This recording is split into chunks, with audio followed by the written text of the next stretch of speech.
In this quick tutorial, I'm going to show you how to pay with a gift card on the Shein app. First, open the Shein app and log into your account. Next, look for the items you want to buy. Once you find the one you like, click on it. Then click on Add to Cart. It'll be added to cart.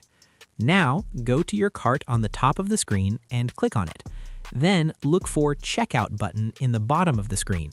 Tap on it once you're ready. Then click Continue. Then enter all your details and click Save. On the payment screen, look for gift card or wallet or coupons. Tap on it, then enter your gift card code exactly as it appears. Tap Apply and the gift card balance will be added to your order. If your gift card doesn't cover the full amount, choose another payment method to pay the remaining balance. Place your order once everything looks good. And that's it. That's how you pay with a gift card on the Shein app. Thanks for watching.